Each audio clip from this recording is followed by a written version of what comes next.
कि आप जब तक प्रोड्यूसर वगैरह की डायरेक्टर की फरमाइश नहीं पूरी करोगे तब तक आप आगे नहीं बढ़ सकते। मुझे नहीं पता कि वो सॉन्ग में क्या था, मुझे 2-4 लाइंस जो हैं वही आती हैं, तो समझ लें कि मैं कान बंद करके हाय हाय होए होए हाय हाय होए होए इसी तरह ही कर रही थी। तो मेरे कान में अजान उन्होंने दी थी। मैं 16 साल की हूँ, चाहत साहब 65 के, मैं 16 की हूँ। ये बड़ी ही चीप हरकत की है चाहत साहब ने। अस्सलाम वालेकुम नादरीन, दी फ्रेश न्यूज़ के साथ मैं हूं आपका मेज़बान जुनैर खुर्शीद।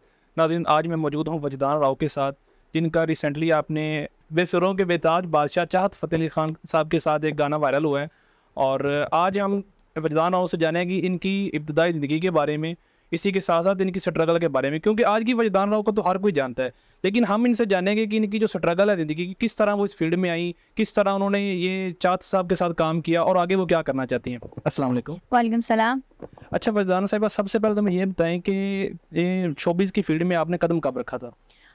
शोबिज़ की फ़ील्ड में मैं कभी बाकायदा नहीं आई। मुझे हमेशा से शौक़ था फ़ोटोज़ वगैरह के, वीडियोज़ का। तो मैं सोशल मीडिया पे जो थी वो अपनी फ़ोटोज़ और वीडियोज़ लगाती थी।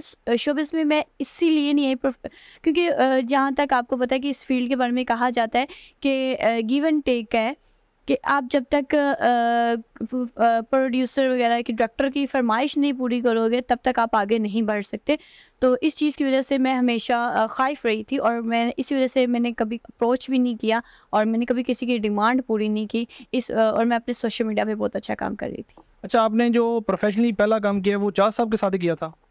नहीं, इससे पहले मैं 2 सॉन्ग जो थे वो मैं कराची की एक थी कंपनी, उनके साथ मैंने काम किया था और 2 सॉन्ग थे मेरे। और चाहत साहब के साथ तो वो एक काम करना नहीं इसे कह सकते, एक फ़न था जो मैं फ़न कर रही थी और एंजॉय कर रही थी मैं सिर्फ। अच्छा, इनके साथ आपकी कोलैबोरेशन किस तरह बनी थी?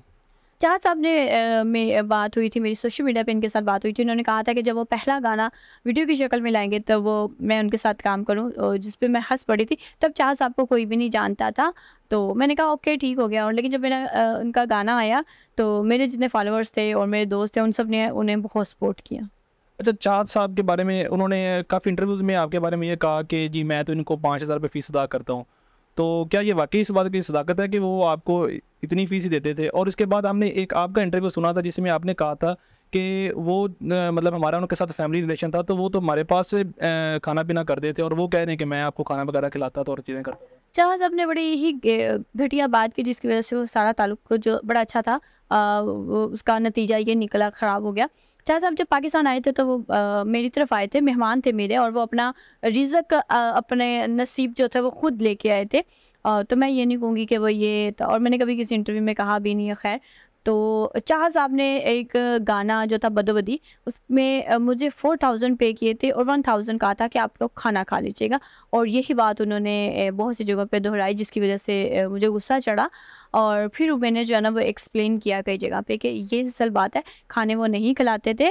और गाने की मद में उन्होंने 4000 और खाने का जो था ना वो उन्होंने 1000 पे किया। और उन्होंने एक बार में ही 1000 दे के तो उन्होंने ये जो था वीडियो बना दी, इसकी वजह से सोशल मीडिया पे लोगों ने काफ़ी गुस्से का इजहार किया कि ये बड़ी ही चीप हरकत की है चाहत साहब ने। अच्छा, एक चीज़ और है कि हमने काफ़ी देखा कि चाहत साहब जैसे मतलब कि डिफरेंट उनके पॉडकास्ट में मैंने सुना है, वो कह रहे होते हैं कि वजदान को फेम जो है वो मेरी वजह से मिला है। यानी कि जब से उसने मेरे साथ काम किया, खासकर ये बदोबदी का जो गाना है, इसके बाद जो है उसको डिफरेंट ब्रांड्स ने एडवर्टाइजिंग के ऑफ़र किया। तो क्या ये वाकई सच है? मेरी बात सुने, चाहत साहब ने गाने के लिए मुझे कॉल की, मैं वहाँ पे गई। चाहत साहब ने मुझे नहीं बताया कि मुझे क्या करना है, एक्सप्रेशन कैसे होना चाहिए। चाहत साहब ने कुछ नहीं किया। वो जो एक्सप्रेशन थे, जो भी डांस था, वो सब कुछ मेरा खुद का था। चाहत साहब की और भी बहुत सी मॉडल्स हैं। चाहत साहब अगर कहते हैं कि उन्होंने फेम दिलाई, तो चाहत साहब अपनी दूसरी मॉडल्स को फेम क्यों नहीं दिला सके? उनकी कितनी ही लड़कियां आई और गई चली। वजदान क्या कहते हैं पहले भी थी, कमीज़ तेरी काली भी वायरल गया। वजदान पहले भी सोशल मीडिया पे थी और अब भी जो है वो यहाँ पे मौजूद है। हम दोनों ने इकट्ठे मेहनत की। चाहत साहब ने गाना गाया, मैंने परफॉर्म किया। मेरी परफॉर्मेंस को लोगों ने बहुत ज़्यादा पसंद किया। और उसके बाद एडिटिंग हुई। एडिटिंग के बाद जब ये गाना गया तो वायरल गया। इंडिया में तो कॉन्सेप्ट ही यही था कि दादाजी की उम्र के बंदे के साथ एक लड़की जो उनकी पोती की उम्र की है वो किस तरह से परफॉर्म कर रही है, उसकी मजबूरी क्या है, इस सेंस में गया। तो चाहत साहब का ये कहना है कि उन्होंने फेम दिलाई, तो मैं उन्हें कहूँगी कि आप प्लीज़ अपनी जो दूसरी मॉडल्स हैं उनको भी ज़रा फेम दिला दीजिए। वो तो कहते हैं मैं 27 साल का और वजदान जो है वो 38 साल की है। 37 साल की। तो मैं यही कहती हूँ कि मेरे कान में अजान उन्होंने दी थी, मैं 16 साल की हूँ। चाह साहब 65 के, मैं 16 की हूँ। अच्छा जो आप जो बात कर रही हैं कि एडवर्टाइजिंग की जो उन्होंने बात की थी, एक तो ये इन्होंने बात की, इसके अलावा और भी काफ़ी प्लेटफॉर्म से वो उन्होंने इस तरह के आपके बारे में बातें की हैं, तो इन फ्यूचर आप उनके साथ कोई काम करना चाहेंगी? नहीं, मैं अपने इंटरव्यूज़ में कह चुकी हूँ। पहले ही जैसे ही मुझे पता चला कि उन्होंने मेरे खिलाफ बात की है, तो मैंने पहले ही कह दिया था कि मैं उनके साथ किसी भी किस्म का काम नहीं करूँगी। चाह साहब की फिर उसके बाद मुझे मैसेज आए थे, कॉल्स आई थी कि ठीक है, अगर आप काम नहीं करना चाहती तो इट्स ओके। फिर उसके बाद भी मेरी उनसे बातचीत हुई, तो मैंने उन्हें बताया कि उन्होंने कहा कि आप कुछ इस तरह मेरे बारे में बात करें, तो मैंने बताया कि आपकी ये बात मुझे बहुत बुरी लगी। उन्होंने सॉरी बोला, लेकिन सॉरी बोलने के बावजूद वो बाज नहीं आए, जिसकी वजह से फिर मुझे फुल जो था ना, मतलब कम्प्लीटली कट आउट होना पड़ा उनसे। अच्छा, वैसे तो हम उनका गाना सुने ना, यकीन करें उनका कोई गाना भी पूरा नहीं सुना जाता, तो आपने उनके साथ किस तरह काम कर लिया, बोर नहीं होती थी? मैं भी, आप लोग देख सकते हैं कि मुझे नहीं पता कि वो सॉन्ग में क्या था, मुझे 2-4 लाइंस जो हैं वही आती हैं, तो समझ लें कि मैं कान बंद करके इसी तरह ही कर रही थी मैं कि गाना ख़त्म हो और मेरी जान छूटे। अच्छा, आप उनका फ्यूचर क्या देखती हैं कि क्या वो आगे सर्वाइव कर पाएंगे सोशल मीडिया पे या बस? इंटरटेनर है वो, और आज की जो टाइम है गुजर रहा है, हर बंदा परेशान है, परेशानियों से, महंगाई से, बेरोज़गारी की वजह से। तो चाह साहब बड़ा अच्छा काम करें, लोगों के चेहरों पे स्माइल ला रहे हैं, तो अगर लोग उन्हें पसंद करते हैं तो ये अल्लाह ताला का करम है उन पे। तो बस उन्होंने ये कहूँगी कि मतलब उन्हें और फेम मिले, सर्वाइव करें, वो क्यों ना करें, तो उनके और भी अच्छे अच्छे सॉन्ग लेके आए। लेकिन वो जिसे कहते हैं ना कि एक इज़्ज़त को, एक फेम को, एक लोगों की तरफ से दिए गए प्यार को और अगर हज़म कर लेना इंसान, तो मेरे ख्याल से वो आगे सर्वाइव कर सकता है। वो जितनी फेम मिले बंदा उतना आजिज़ होना चाहिए, तो बेहतर होता है। लेकिन चाह साहब जिस तरह हरकतें करें, तो मुझे थोड़ा सा लगता है कि आने वाले दिनों में, क्योंकि अब बहुत से लोग उनके ख़िलाफ़ भी हो चुके हैं और उनके ख़िलाफ़ बातें भी कर रहे हैं। अच्छा, वजदान को हम आने वाले दिनों में कहाँ देख रहे हैं, कोई आपके अपकमिंग प्रोजेक्ट्स के बारे में कुछ बताएंगी? हाँ, अपकमिंग में मेरा एक पाकिस्तान में सॉन्ग आ रहा है और एक इंडिया में सॉन्ग आ रहा है मेरा।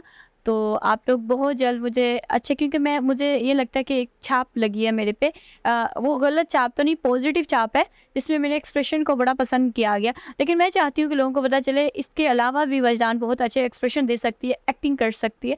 तो इंशाल्लाह ताला आप लोग मुझे अच्छे जो प्रोजेक्ट्स हैं उनमें देखेंगे। यानी आपका आगे है इरादा कि आप अदाकारी वाली फील्ड में भी आएंगी? हाँ जी, बिल्कुल, मैं इसी फील्ड में आऊँगी और इंशाल्लाह ताला होप सो के आप लोग देखेंगे मुझे अच्छा काम। अच्छा, एंड पे हमें थोड़ा सा वो जो आपके कोई फेमस गाना है वो थोड़ा सा सुना दें तो। आए हाय ओए होए, आए हाय ओए होए, बतौबती अख लड़ी बतौबती, मौका मिले कदी कदी, कल नहीं किसे ने देखी, मजा लई अचता आए हाय ओए होए। चाह साहब से ज़्यादा आवाज़ अच्छी तो आपकी, तो आपने उनको कहा नहीं कि ये गाना मुझे गाने दे? अच्छा, सब वो समझते हैं कि उनकी आवाज़ जो है ना, वो हमारे नुसरत फ़तेह अली खान से भी अच्छी है।